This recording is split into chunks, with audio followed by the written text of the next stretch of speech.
Mr. President, as you saw, the Senate Intelligence Committee has subpoenaed Don Jr. That's the Republican-led Senate Intelligence Committee. What do you make of that? Well, I was very surprised.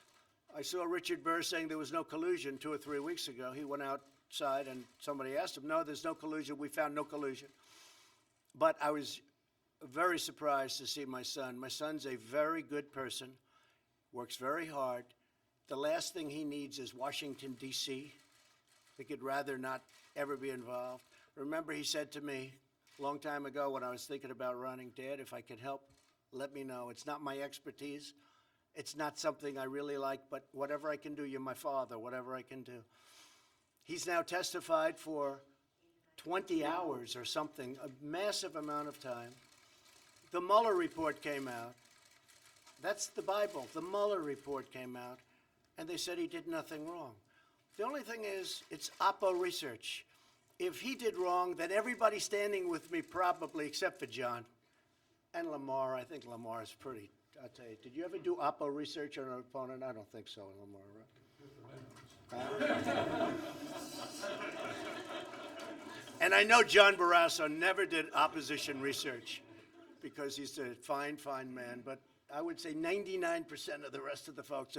So they didn't, but what they didn't discuss is this woman that came in, who I watched her on the Today Show when it all started. Oh, I'm just an innocent.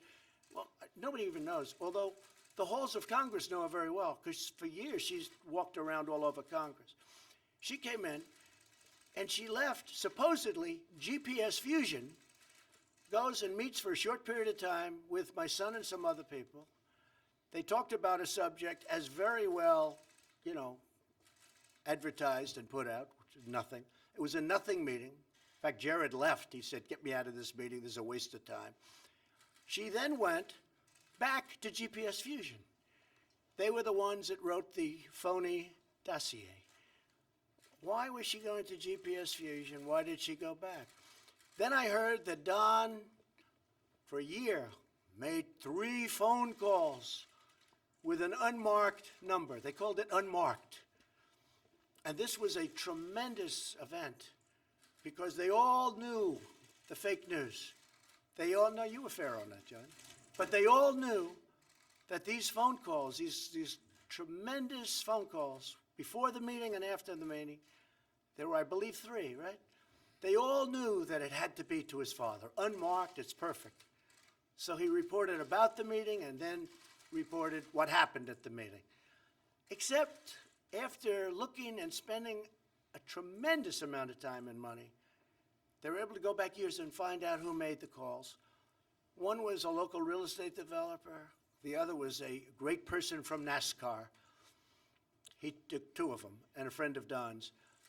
This went on for a year and a half. John, you heard all about the phone calls to, obviously, the father, where I never knew about the meeting.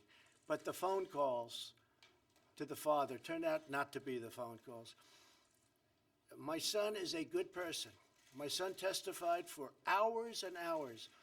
My son was totally exonerated by Mueller, who, frankly, does not like Donald Trump, me, this Donald Trump.